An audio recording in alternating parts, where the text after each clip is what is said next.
আমরা বলেছি গ্রামীণ রাস্তা দিয়ে বড় ট্রাক যাবে না। পুলিশ অনেক সময় ছেড়ে দেয়, পুলিশের একাংশ।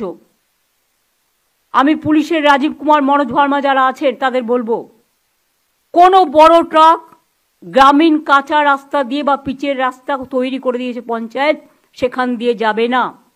যদি যায় সেই দায়িত্বে যারা আছেন ওখানকার লোকাল, তাদের বিরুদ্ধে কিন্তু অ্যাকশন হবে। পিডব্লিউডি, আমি পিএইচকে বলবো, পাইপ লাগাতে গিয়ে যে রাস্তাগুলো আপনারা গ্রামগঞ্জে খারাপ করে রেখেছেন, আগে সেগুলো সারান।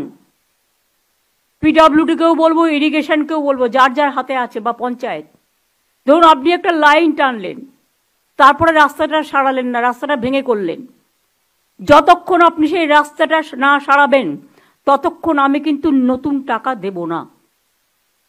কারণ আপনার টাকার মধ্যে, স্কিমের মধ্যেই এটা ধরা থাকে।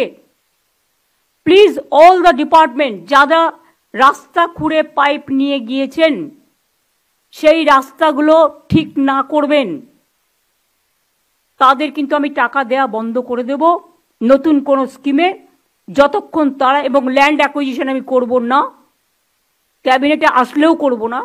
কারণ ফার্স্ট আপনার ডিউটি হচ্ছে, আপনি ল্যান্ড নিচ্ছেন, নিন।